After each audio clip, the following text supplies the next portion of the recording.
She lay crumpled at the edge of the ravine, her bonnet torn, her dress soaked in blood and prairie dust. The wagon train had vanished into the horizon, leaving her behind like discarded baggage. Her breaths came shallow. One hand clutched her belly, swollen with life. The other reached weakly toward the trees where shadows moved. A figure stepped out from the brush, tall, silent, wrapped in deerskin. A Shawnee hunter. He saw her, saw the pain, the fear, the injustice, and he didn't turn away. This woman, abandoned, pregnant, and left to die, would soon wake in a place she never imagined, not among the people who cast her aside, but among those she'd been told to fear.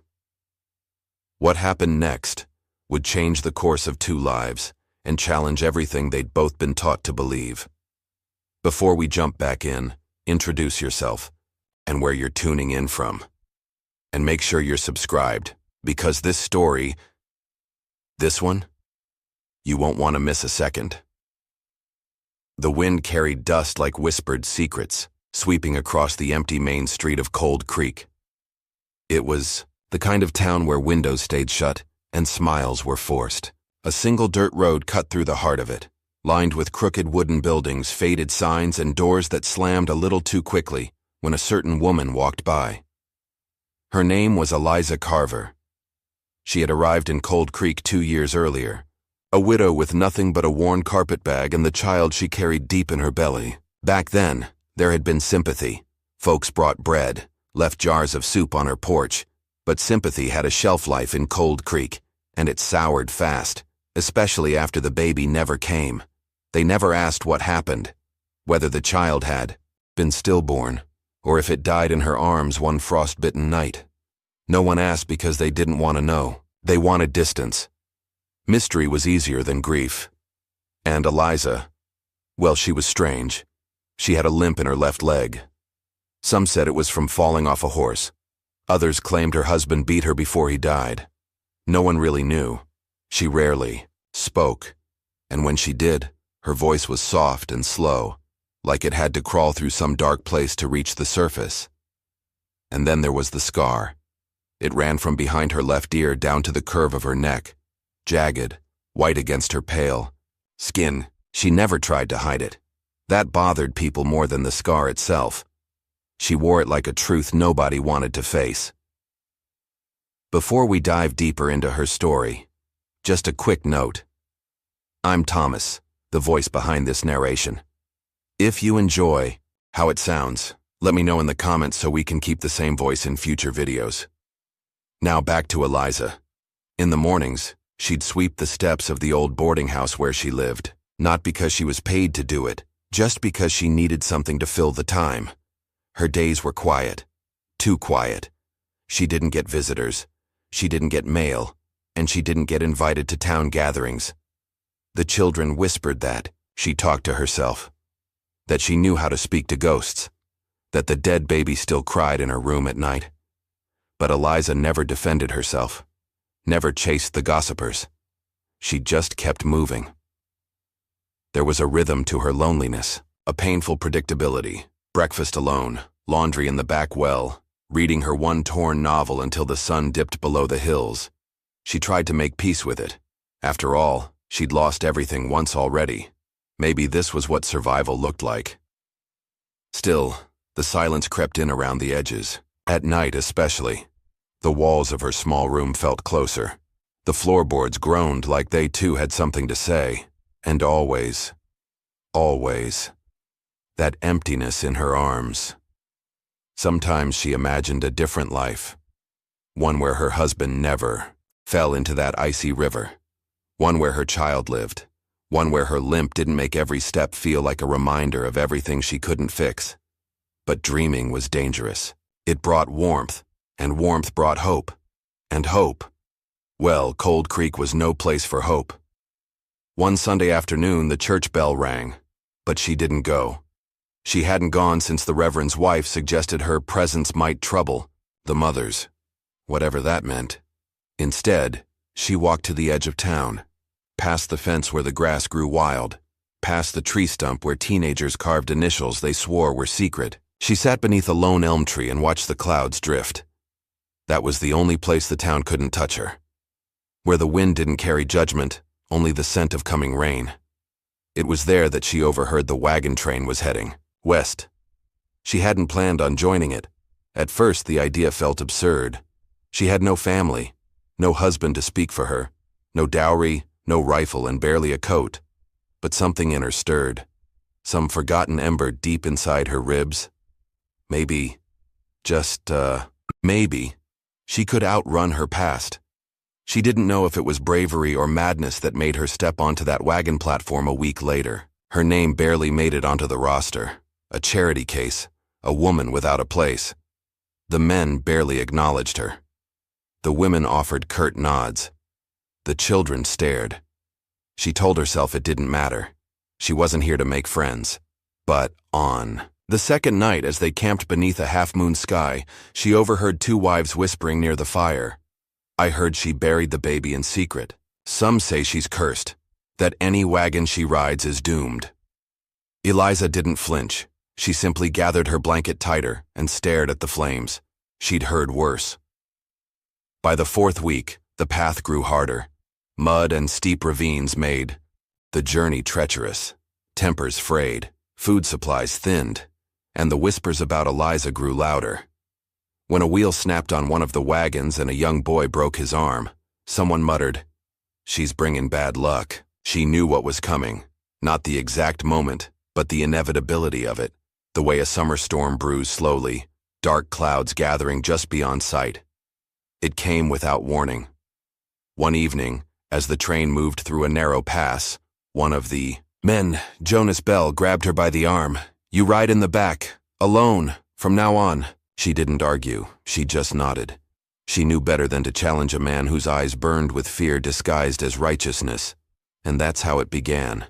The slow push out of the circle, the food portions that accidentally skipped, her plate, the sudden cold shoulders, the sideways glances, until, one night, she wasn't even riding in the wagon anymore. She was walking behind it, then limping behind it, then left behind entirely. When they pushed her out, they didn't use violence. They didn't have to. A nudge, a command, a glance that said, "You don't belong." She fell down a shallow ravine as they moved on. They didn't come back. Her body hit the earth hard, her dress tearing on a sharp root, her breath knocked from her chest. She tried to scream, but the wind swallowed it. Hours passed, and just when the dark seemed endless, a shadow moved in the trees. A figure. Tall, watchful, holding a handmade bow.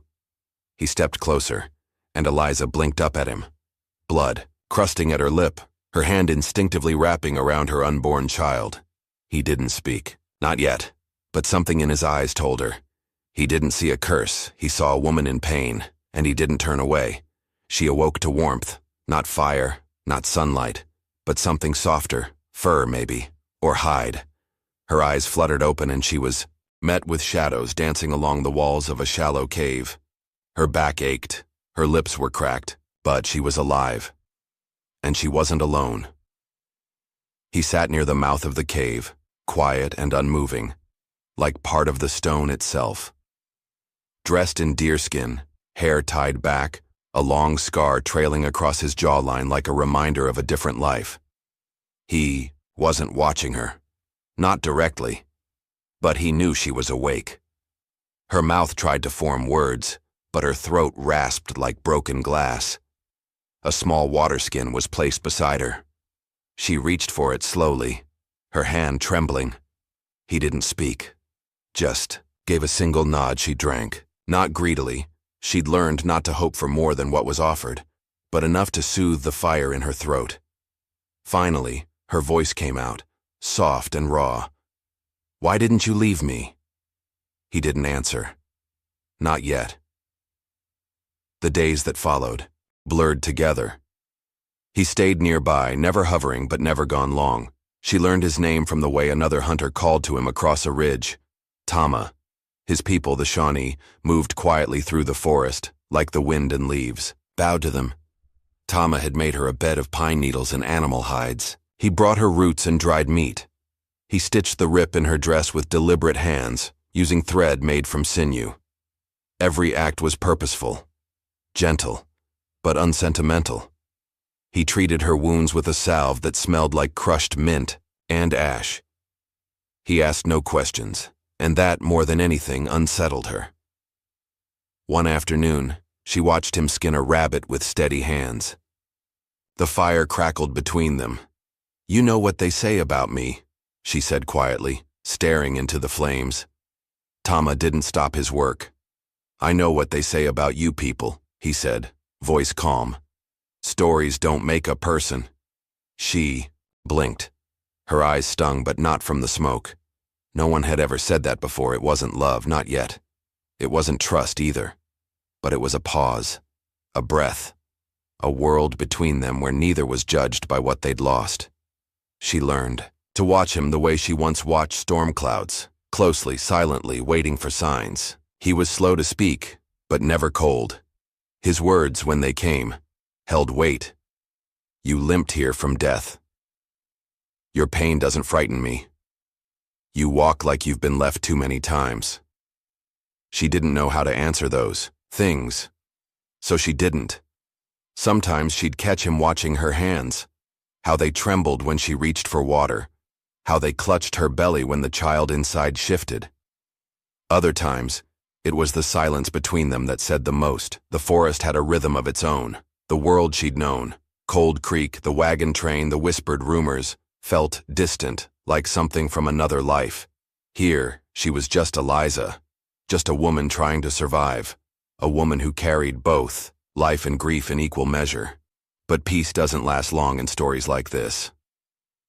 One evening, as the fire dimmed and shadows stretched long across the cave walls, Tama's expression changed. His jaw tightened.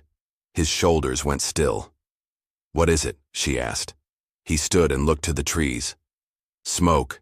She smelled it too, faint but sharp, carried on the shifting wind.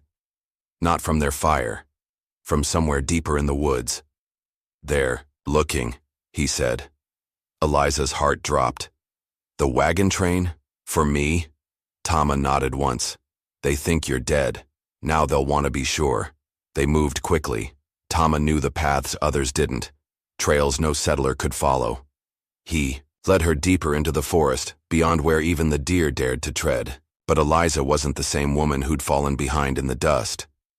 She was slower, yes, but she didn't complain. She didn't cry. She kept her hand on her belly and her eyes on Tama's back. 2 days passed in silence. On the third, they found a small creek. As she knelt to drink, Tama crouched beside her. "You don't owe them anything," he said suddenly. She looked up. "They took everything from me. Then take something back." That night they stayed hidden among a grove of cedar trees.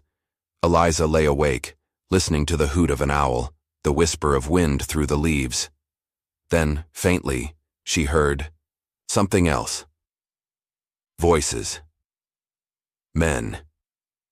Tama motioned for her to stay still. He moved like smoke between the trees. She watched him disappear into the night, the forest swallowing him whole.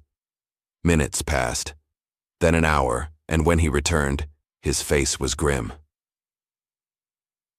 "They have dogs," he said.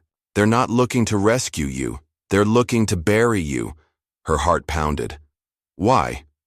Tama hesitated. "They fear what they did. People like that, they don't leave witnesses." Her hand drifted to her belly again. Her child stirred, as if sensing the danger. Eliza swallowed hard. "I don't want to hide anymore." Tama met her eyes. "Then don't." The next day they climbed to higher ground.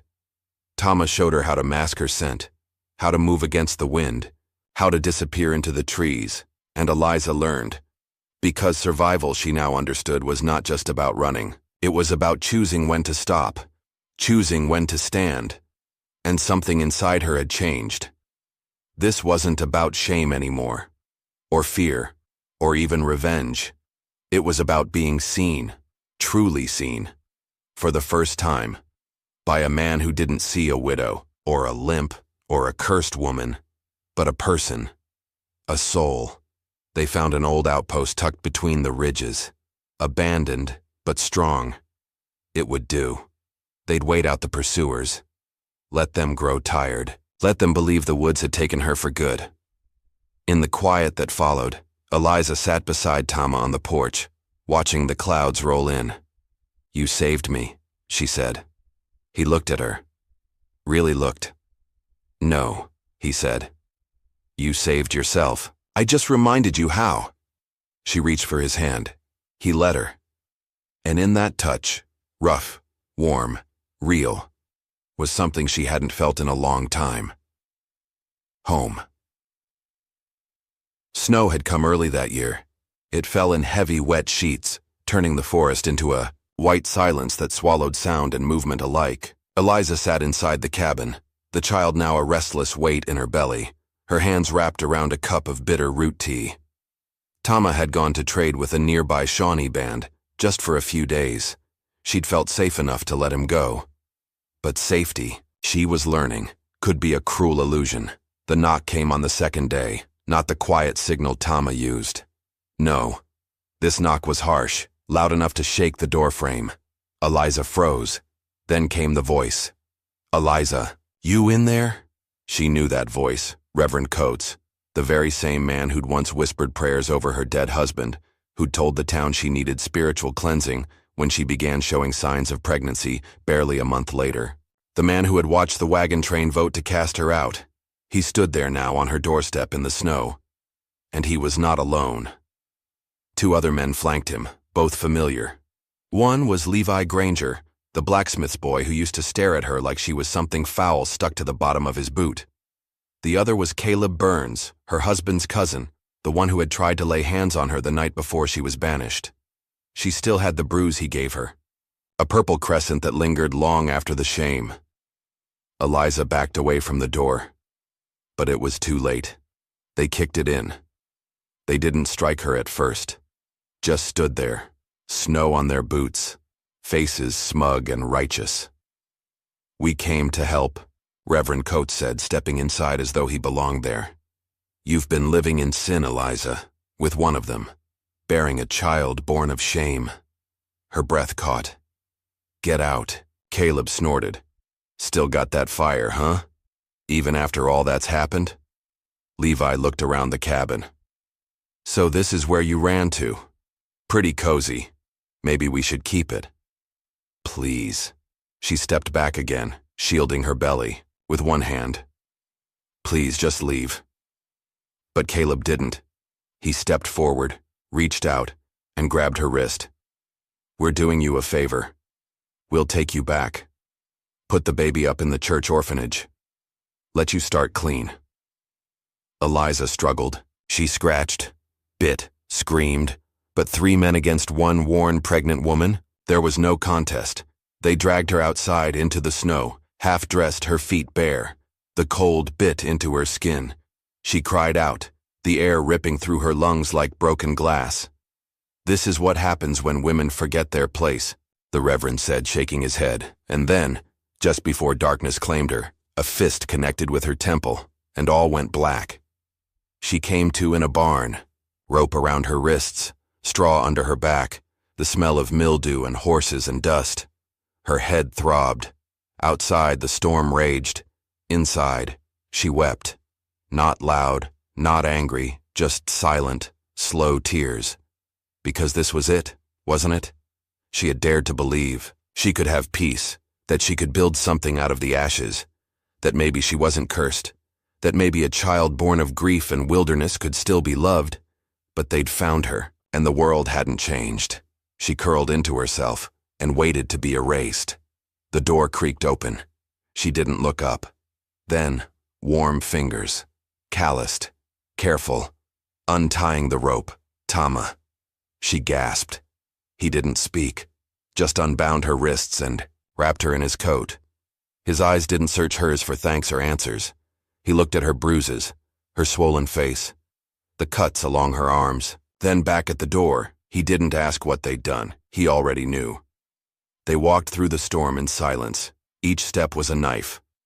Snow up to her knees, her body broken, her spirit nearly gone. At one point, she collapsed. "Leave me," she whispered. "It's over." Tama crouched beside her, not angry, not panicked, just there. "No. You don't understand. I do." He didn't try to lift her, just sat beside her in the snow, pulling her against his chest, letting her rest, letting her break. They stayed like that for an hour. 2. Until the wind slowed, until her breathing did too, until she whispered, "Why did you come back?" Tama's voice was soft. "Because you're worth coming back for." He built a fire beneath, a rock overhang, covered her in hides, fed her with his hands when she was too weak to lift the bowl. She didn't thank him, not because she wasn't grateful, but because there were no words strong enough to contain it. The next day, he spoke. "They'll come again. Not just for you. For the child." Eliza looked down at her belly. Then, "We fight," she said, and Tama smiled. Not with joy, but with respect. Together. Trust, she learned, didn't return with grand gestures. It came in pieces.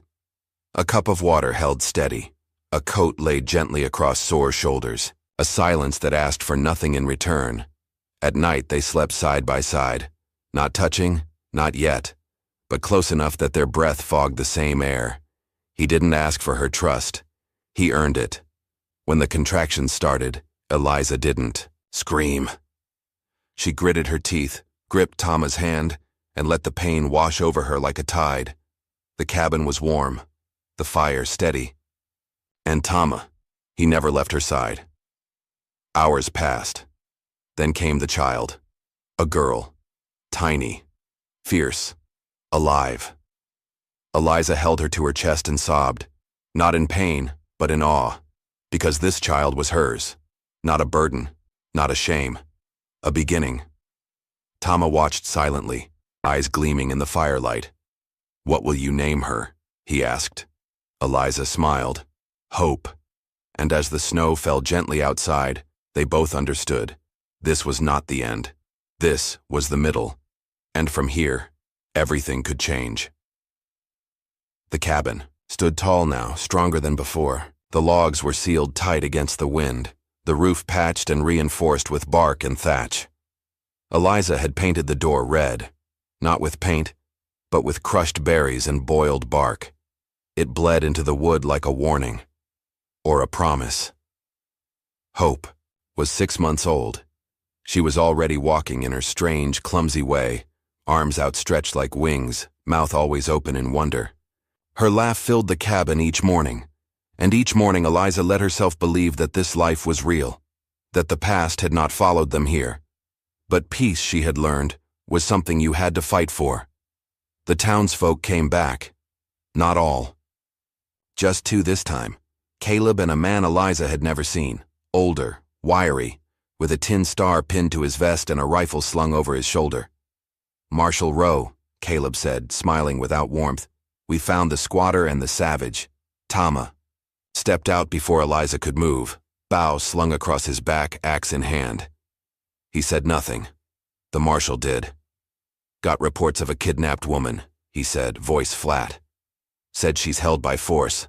A preacher's statement." Eliza stepped forward. Her voice was clear. "I'm not kidnapped. I'm not held. I'm home." Marshal Rowe squinted at her. "And the child?" Eliza held Hope close. "Mine, and no concern of yours." Rowe looked between them, between the red door and the calm in Eliza's eyes. Then he turned to Caleb. "This doesn't look like captivity." Caleb's smile twitched. "She's confused, brainwashed. She was meant to be my wife before her husband died. She needs to come back. Her soul needs saving." "No," Eliza said. "You just hate that I survived you." Marshal Rowe raised an eyebrow. Caleb turned red. "They live out here like animals," he barked. "He's one of them. He probably killed her husband and took her." Silence fell. Thomas stepped forward. "I was in Kentucky when her husband died," he said, his voice calm but unshakable. "I saved her from freezing. You left her to die." Marshal Rowe studied him for a long moment, then turned to Eliza again. "You sure you're safe?" Eliza didn't answer with words. She took Tama's hand.